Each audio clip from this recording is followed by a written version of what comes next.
Welcome back to Soda City Live. Well, maybe you've saved your 4th of July celebration for tomorrow or Independence Day. And if you don't want to have your guests hungry while they're waiting for the food to get done right. So how about a charcuterie board and you cannot go wrong there. Yes, we're joined today by Michelle and Peggy of Abundant Graze.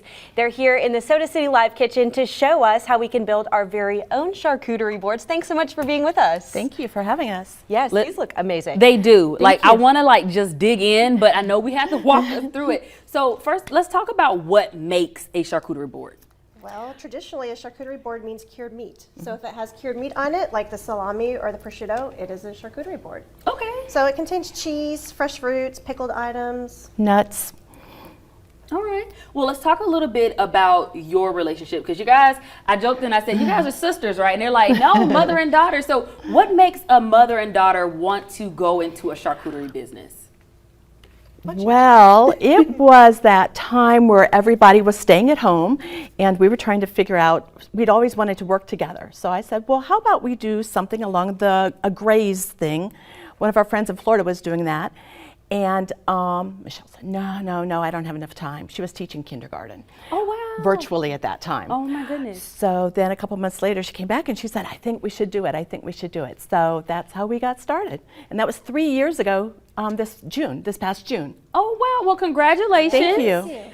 Now, I see that you are starting to throw some cheese on the board here. So you start your boards with just the cheese. We start our boards with the largest items first because they take up the most space. So cheese comes first, and we like to separate them so you don't have all the same cheese next to each other. And then after that would be your grapes, which is a large item. We always use grapes because grapes and cheese go so well together. This is like Tetris for food. Right? You just got to find the nice little crab. And you know what?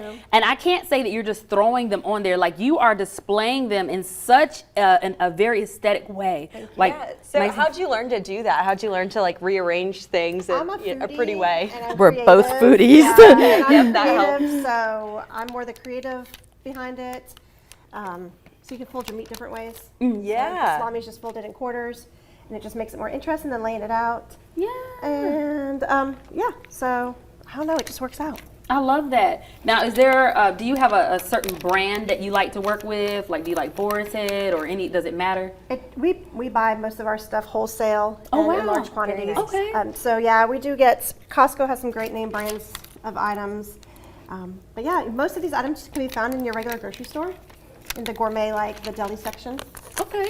Now, do you all work with a theme, or do you have like a general rule for what you like to put on your boards? So this week we've been doing like the star board here, and we've cut some cheese and some stars into cheese because of the holiday. And then so we do different theme boards. We do brunch boards. We do children's stuff. When we do grazing tables, if it's a special occasion, we'll do the cheese letters to put on the grazing table, like Happy 40 or Congratulations, and that's always a nice touch. So for someone who wants to start out at home and they're not necessarily maybe a foodie, what is the biggest tip that you would give them for getting started? Attend one of our workshops. Yeah. Oh, yes. So we do workshops in our commercial kitchen or Mo, and we can also come to you. We do team building. We do children's. We do all kinds of workshops. So what all does a workshop entail? Like, what if I were to come to one, what would we do? It's so much styling fun. tips. You learn pairings, like selecting your actual ingredients. You get to cut your own cheeses, some of your own cheeses, and there's some tricks there to that. And you would assemble your own board, depending upon your workshop. The size would be dependent upon which one you choose. And you go home with all the tips and tricks. I love this. How's it been working as a mother-daughter duo? Has that been difficult at all, or has it been so much fun? Well, she's an only child, so she's had to deal with us all of her life.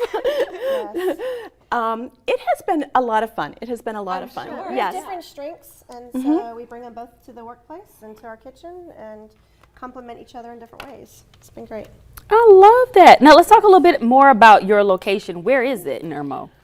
We are located in Irmo on North Royal Tower, kind of in the New Friars Gate subdivision. There's behind Southern Strat by the post office. But we pre-order through our website. You can pick different boards, different boxes, and then also our catering side is where we come in and we would do it for an event for 20 people or up. We could do it across where the we whole would do counter. a countertop, Wow. a table. Yeah. Look, first of all, they always say, well, when it comes to pricing items like this, you're like, well, I want to pay this amount because it took you that fast to make it. No, but I'm sure it took a while for her to learn how to make a charcuterie board in less than a minute. Look how beautiful this is. Oh my goodness. And then I want us to see this one while we're wrapping up on time here. That one's beautiful, and this one actually has some tomatoes on it, which I've never seen before, but it's so beautiful. Look at the colors there. I am absolutely in love with this, but you know what? The best part of a charcuterie board is eating it. Yes, Yes. absolutely. And we're going to take a quick break because we're going to eat it. Now, before we do go to break, I do want our viewers to know, other than your location, how can folks get in touch with you? Our Instagram or our Facebook, and then we have our webpage, abundantgrays.com. That's where you can actually place orders and get more information. Oh, amazing. Well, Thank you ladies, guys so much. thank you. Are these candied? They are. Oh my goodness, they're candied. Oh my They're so good. goodness. Ah. Oh my goodness. We're going to be